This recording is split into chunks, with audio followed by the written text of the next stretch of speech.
Hey, what's up guys? Santo here from Iron Camp Fitness. Thanks for joining me today. Last video we had was with Morris. That was a great video. So I just talked to Morris now. He had a training session. We're gonna be probably doing that more on a regular basis. Every Monday, look forward to videos with me and Morris starting next week. And we're gonna possibly turn that into a podcast. So that's something that we're really interested in doing and really focusing on making happen. There's a lot of topics we wanna talk about. What a lot of people wanna bring on. If you're interested in being on our podcast, it's gonna be about mental health. It's gonna be about training older adults. It's gonna be about training just overall fitness and health. Also with AI, the future of AI, whether it be artwork, a lot of you knows I'm into that, and for business, ChatGPT, all that kind of stuff to help with business and kind of the ethics and the morals behind that. So that's going to be a major focus on our videos and kind of going forward. But don't worry, there's going to be a lot of workout tips, a lot of everything you guys know about Iron Camp Fitness. Just a little bit more on everything else that I'm interested in as well. You know, the AI, the future of that, training older adults, but you'll still get all the weightlifting tips. You'll still get all the stuff in the industry that you want to know. All that great stuff, okay? So don't worry about any of that. You're still gonna get the great all Iron Camp Fitness. If you're interested in joining us online, we do have an online program going on. It comes with the 8-pack of personal training. So if you buy the 8-pack of personal training, you'll get the free online, you'll get it as a free online course. If not, it's $450 for 60 days. We could be extended on that one where I want people to try it for maybe more than that. But message me about details on the online course. There's lots of stuff being added. We have meal plans. We got tips on how to track your nutrition. We got workouts, lots of workouts depending on if you're in a gym, at home, you have no equipment, you got a little bit of equipment, depending on your fitness level. There's a self-assessment I created where you answer the questions, you do the assessment test, you send it in to me, I send you a personalized workout plan, and I send you a personalized something you could do for as a meal plan as well. So that's all included in the our 60-day online program. But like I said, it's right now we're going beyond 60 days for a lot of the people. And if you need more help, obviously, I want to keep you on there. It's $450, or it's part of the 8-week programming. Eight PT session programs. Okay. Now, today I want to talk a little bit about some different stuff that came in the mail. I don't know if you guys know about this, but the wife is part of ACSM, which is American College of Sports Medicine, right? So we get this magazine every month or so. The latest topic is, the latest one was this one. They talk a little bit about some things that are trending in the United States.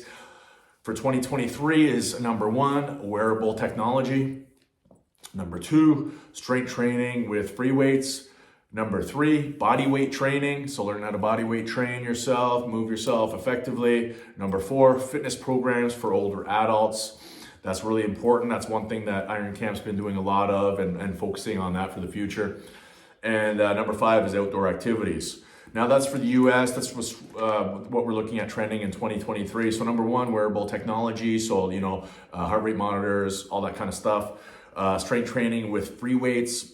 Number 3, body weight training. Number 4, fitness programs for older adults. We're gonna see a lot more of that in the next coming years. So if you're a fitness professional, fitness trainer, I would suggest getting in on that.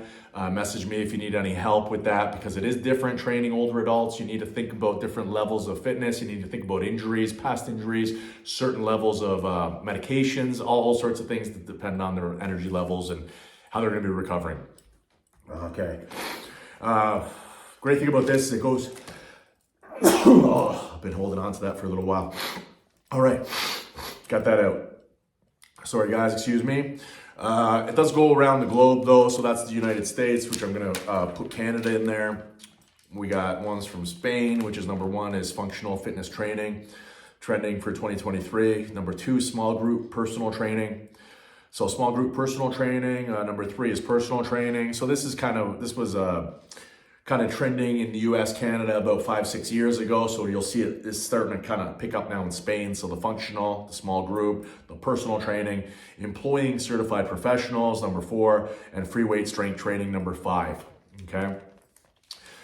Now, if we look at, let's look at Portugal. We got licenses for fitness professionals. Number 1 for 2023, employing certified fitness professionals. Number 2. Number 3 for Portugal is personal training, very important out there. Exercise for weight loss. Number 4, lifestyle medicine. Number 5. So we're starting to see these countries that never really had to deal with weight loss before, starting to think about that now as the whole world progresses to become more technology friendly.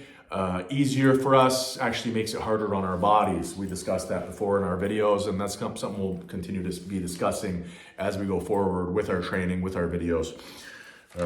How this technology is actually making it harder for us, or worse for us, to get things, to get our bodies in shape, our bodies fit, our bodies able and willing to do things. When we have things given to us and everything's at a platter, you know, like we suffer, our bodies suffer, right? Our minds as well. If our bodies suffer, our minds suffer. Let's look at here. We got Europe trends for Europe 2023. We got number 1 is body weight training. Number 2 is exercise for weight loss. Number 3 is personal training. Number 4 is fitness program for older adults. Same kind of with here, just except a little bit of different with wearable technology here is more important than over there. And functional fitness training, number 5 for Europe, for top 5 global trends for Europe. For Brazil, we got number 1 being personal training.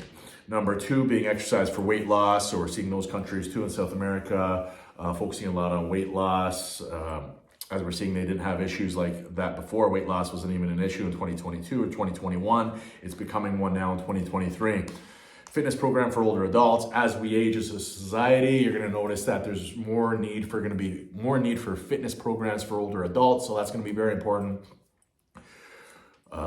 Functional fitness training, very important for people to learn how to functionally train. And it's not going to be a bunch of series of crazy exercises. It's going to be about moving correctly, you know, about lining up your shoulders with the opposite hip when you're walking, things like that, to make sure we're not creating any imbalances.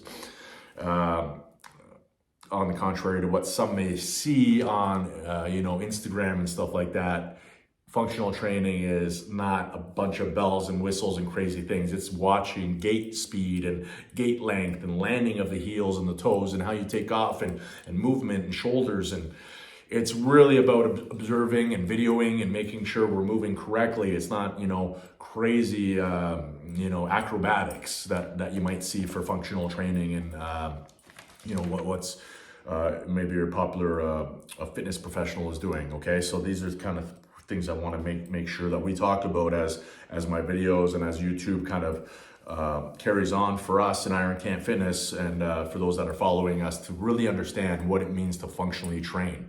Okay, functional training is how to pick up something off the ground. You're not going to do a perfect deadlift every time. Deadlifts will help strengthen all those muscles in training, but functionally, it's not ideal. You might do more what looks like a single leg RDL to grab something, or with a kickstand, one leg kind of leaning over and just keeping everything strong, but doing that functionally, strengthening those areas like a deadlift or weighted RDLs, dumbbell RDLs, barbell RDLs. But in real life, you're not going to be perfect at that. You just want to make sure you can be. You're at a point where you're not going to get injured picking up a shirt off the ground or something like that. So there's a lot of great stuff in this book, guys. ACSM. Message me if you have any more questions about any of these. We got Australia here, 2023. What's kind of trending is fitness program for older adults. That's big in Australia. Number 2 is functional fitness training. Number 3, strength training with free weights. Number 4, we got group exercise training.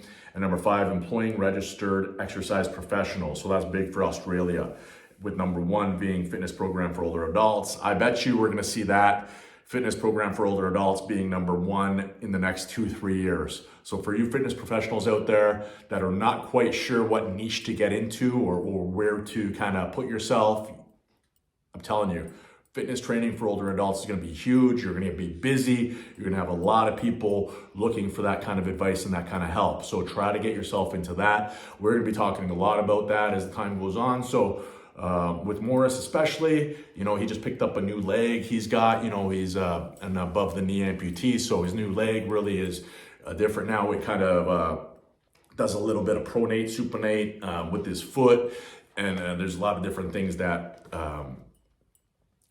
his leg and his foot can do right now. So that's one thing that we're really gonna be talking about and looking into. Okay, so we got those here. Back of the book I like to look at. They do a lot of research. There's research pages here. And what are some of the topics they have? Yeah, the research bites are pretty good.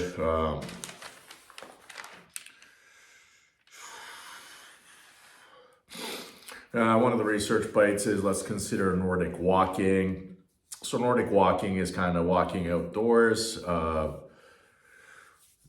It's kind of like a control trial, the Nordic walking, how you got that skiers on those machines where they call it ellipticals, where the legs are going back and forth. So that Nordic walking is more in that motion. Great for the hips, great for the glutes.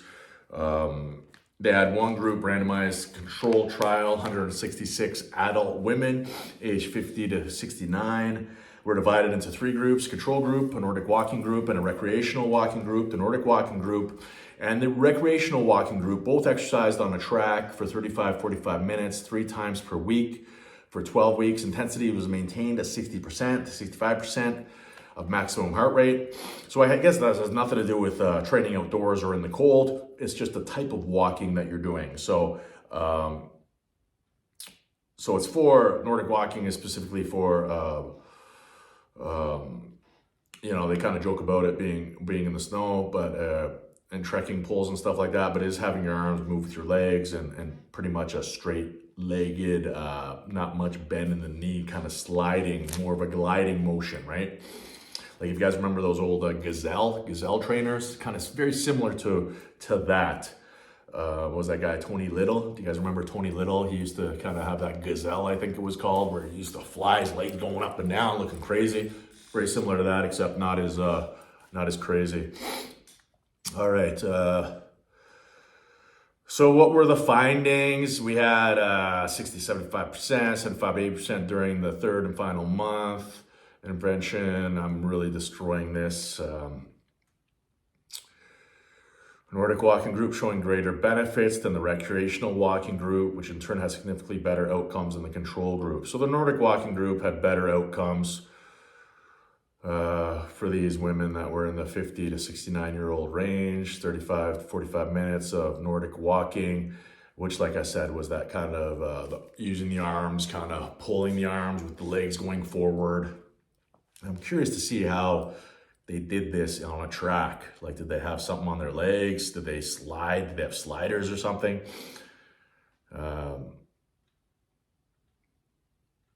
Nordic walking group and recreational walking group had positive outcomes. Nordic walking group has slightly better results than either group. Notably, other research literature has shown that Nordic walking group has a higher caloric expenditure than the rate, because you're using your arms and more is happening, so that makes sense. So Nordic walking, really good, guys. Look that up. Take home message from that: Nordic walking is a safe, pleasant, low impact activity with multiple health and fitness benefits. So hit your gym, practice that Nordic walking. Skiing, cross country skiing is basically Nordic walking. But you do have the machines that kind of help with that, okay? Another research bite is the strength training impact run performance and biomechanics. Now, I already read through this one, and they had control groups doing just regular runners doing their running. 2 kilometers, I think, was their pace or was their distance they're working on. And after 10 weeks, they noticed significant increase in, for the strength training group, the group that added, the exercises were back squat, single leg deadlift, front plank, and glute bridges. So those are the 4 exercises they added to one group of runners, and it made a good, significant increase. Strength group improved their 2-kilometer running performance more than the control group did.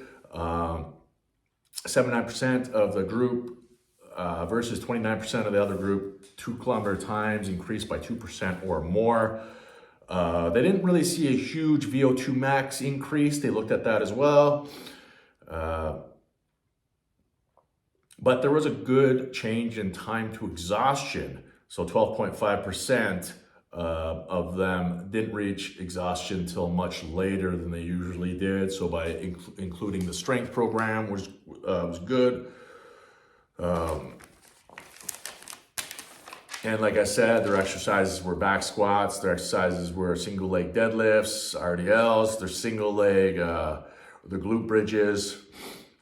They also did some plyometric moves, high velocity, high intensity plyometric moves, such as hurdle jumps, high knee drills, split squat jumps, and drop jumps. So dropping into a jump and then jumping. So very important exercises, guys, if you want to improve your running, improve your overall athleticism. Great exercises. So back squat, single leg deadlift, front plank, glute bridge. In addition to high velocity, high intensity, plyometric, you know how much we push that. We love high intensity moves, high intensity training being very important, probably even more important than lifting for a lot of athletes who especially are in season. Maybe out of season, you can do a little bit more lifting, but in season to help with preventing injuries and strengthening ligaments, tendons, joints, all that good stuff we need you to have in season. Was the high intensity plyometric moves, hurdle jumps, high knee drills, split squat jumps, and drop jumps. So dropping into a jump. They didn't say what kind of height they were dropping into, but I'm guessing probably about a foot, nothing crazy. Significant increase. The VO2 max,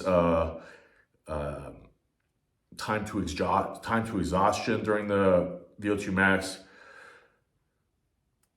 There was no statistically significant differences between the two groups of VO2 max or running economy. Both groups showed basically similar improvements in VO2 max. It's just the VO2 max to exhaustion improved in the strength group, okay? And we got one more research bite in here, CrossFit and injuries. Now, they asked a bunch of people over a 6-month period who were doing CrossFit all over the world. 885 individuals responded from 40 US states, including Puerto Rico, 13 other countries. 66.6% men, 33.4% women, and 33.3% reported injuries. What kind of injuries? Back, shoulder, knee injuries were most common, making up 32.2%, 20.7%, and 10% respectively. So 32.2% were back, shoulder, 32.2% were back injuries, 20.7% were shoulder injuries, and 10% were knee injuries.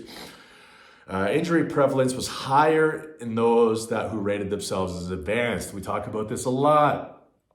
The more advanced trainer is going to go a little bit harder, is going to go a little bit more, is going to have a little bit higher intensity. And that's why it's so easy for an advanced trainer to overdo things than it is for a regular or even intermediate trainer or a person who's been training. So the fast pace and high intensity encouraged in many CrossFit gym boxes can lead to poor form, poor spinal alignment, resulting in inappropriate stress to the thoracic and lumbar spine, and increasing the risk of injury. In other words, exercisers need to be educated and intent on maintenance of neutral spine. Now, I don't know about this injury. It's all self-given, right? It's not like they went around to every gym and asked everybody who was there training. You know, if you're gonna ask for people to kind of give out their stuff, you know how people are. They're gonna be more negative. More people talk about, more people like to gossip than say good things about places. So I'm gonna take this with CrossFit as a grain of salt. I love CrossFit. I think it's great. I know that being, intermediate, advanced level fitness or thinking I'm more susceptible to injury because I feel like I want to do more. I used to do more. I want to do more. And when I was doing CrossFit here in Fort McMurray, they're amazing. A lot of the trainers there I know. One of the trainers there, the owner I know personally. She used to train with our Iron Fit classes before she started there. So they got a great group of people. I went in with a groin hip injury already. So when I was going in trying to do RDLs and things like that, I know myself, I should have went lighter. So I kind of put it on myself. And you're not really disclosing everything to the instructors on how well you are, being advanced or intermediate to advanced. So things like that I take this with a grain of salt. These kind of findings, right? Where 33.3, like 1/3 of everybody who does CrossFit's getting injured. That's what this kind of article reads as. But these are all kind of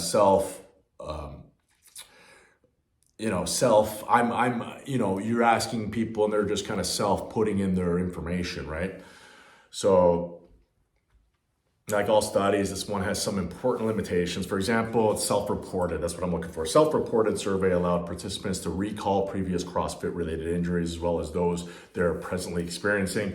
It's entirely possible that participants remembered certain facts incorrectly, right? So you're remembering certain things incorrectly.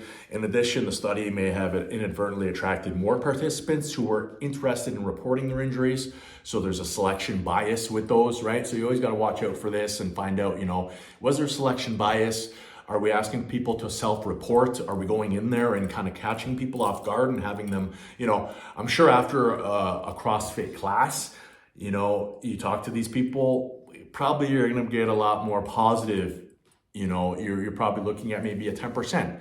12% rate of injury, and that's kind of across the board with all types of fitness classes and all types of training.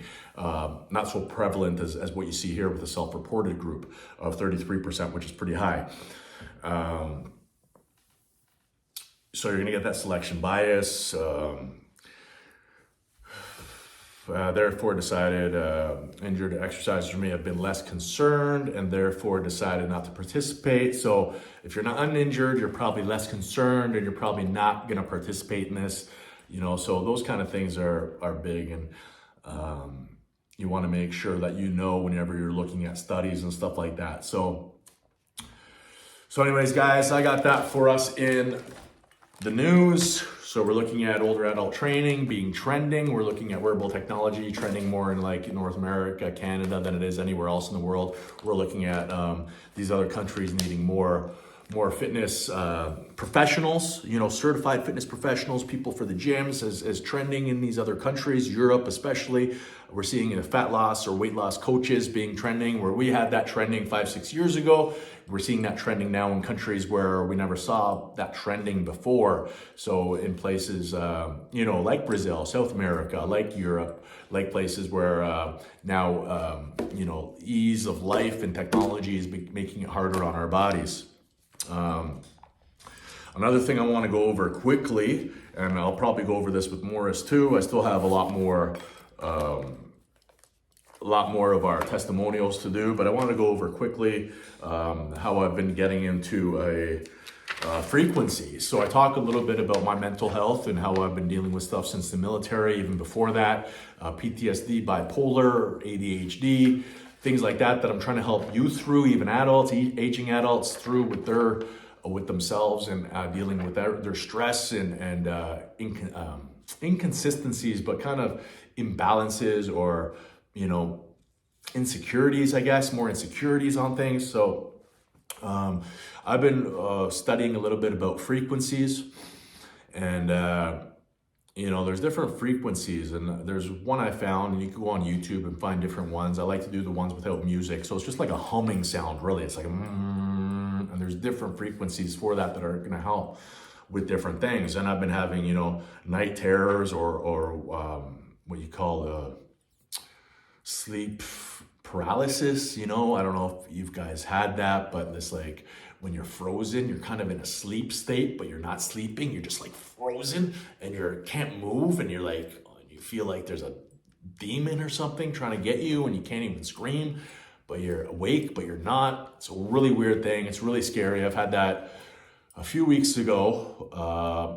I had it all the time for a little while, and then it kind of went away, and then I had it again. I'm like, man, I'm going to try to find something out about how to control these. So there's this, I've been looking at frequencies a lot, and I like to think, and I've been, reading about frequencies and kind of lost ancient tools and lost ancient civilizations that were maybe more advanced than us using frequencies to move like such things as the pyramids, putting the pyramids, those huge blocks of the pyramids in perfectly aligned shape. where we didn't have the technology back then to even move those blocks or cut them how perfectly they are. So without getting too much into that, let me know if you're into any of that kind of stuff, because I love talking about that. But I found a frequency wave that was for lucid dreams. So I'm like, okay, well, if I could dream lucidly, which means I could control my dream or have it very vivid and knowing that I'm dreaming and kind of control my dream, maybe I'll be able to control this sleep paralysis I'm going under. So I used it last night. I actually used it a couple nights ago, worked pretty good. Didn't really control my dream, but it was a much kind of better experience. And then last night I used it again and I was able to control my dream. It was a really good time. I was able to talk to some of my late grandfather's friends and family, and yeah, it's a really crazy experience. I had a great dream, and I was making Greek food, and I was just, all this stuff was happening, and I woke up and I was like, wow, that was crazy. So I went on YouTube, found lucid dreaming, and no music. Yeah, you might like the music, but I just kind of went through. It's kind of like white noise humming, and I just kind of fell asleep with earbuds in with that. I found some other ones too that maybe are less well known, but like 9.6 hertz is a frequency is claimed to help balance a body's energy system, support overall wellness. There's different hertz levels that are going to help with different things. There's ones that help with, if you believe in the chakra or kind of our understanding of that, the different energy levels and the different energy systems in the body. And 14.1 hertz, this frequency is associated with beta brainwave state and alert wakefulness. It is believed to help improve concentration, focus, and cognitive function. Me with ADHD, this is one thing I got to focus on. I don't really want to be dependent on pills, although I find that pills and big pharma has helped me in a lot of ways, just kind of trying to help me understand this and kind of stuff. But 14.1 hertz is associated with improving concentration, focus, and cognitive function. Great for everybody, but especially if you're an athlete that's kind of trying to focus on stuff. And 43.25 hertz. So these are less well-known hertz, but you could go online and kind of check this stuff out. I'll be talking about this a little bit in videos, but anything I talked about today, please comment, leave something that I know, okay, this kind of interests you. Like I said, Iron Camp Fitness is not just going to be about fitness and health and training. We are going to be talking a lot about that, especially with older adult training is one thing that we're going to really be getting into, weightlifting, proper form. But there's so much out there that I really want to get into, like the AI, artwork, AI for future business, ChatGPT, stuff like that. I find it's very important for us to understand and learn and know how to use to make our life easier so we can focus on our fitness and our health a little bit better, making our workouts a little bit more effective so we're not spending 2 hours in the gym and destroying our bodies every day thinking that's how we're getting better, because it's not. We're making ourselves worse, overtraining ourselves and putting ourselves through hell with exercises that aren't needed or maybe causing detriment to our body, especially our ligaments, tendons, and our joints, which we need to keep strong. So 43.25 hertz, 4,325 hertz is it's a lesser known frequency. It's claimed to help increase energy levels, boost your mood, promote spiritual awakening.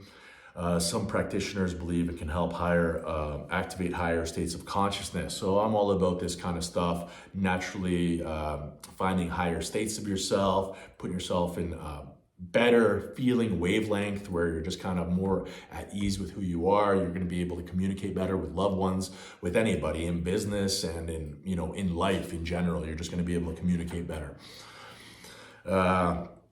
Please remember, I got to talk about this, that the scientific evidence supporting the effectiveness of these frequencies is limited. The individual responses to specific frequencies can vary. Always consult a healthcare professional before using sound therapies to treat any medical conditions or to support emotional well-being. So anyways, guys, thank you for following. I hope you got a lot out of this. There's a lot to take in. We talked a lot about some research stuff. We went through some ACSM, the Health and Fitness Journal here, which is Americans College of Sport Medicine. So all that kind of stuff. I hope you guys are doing good.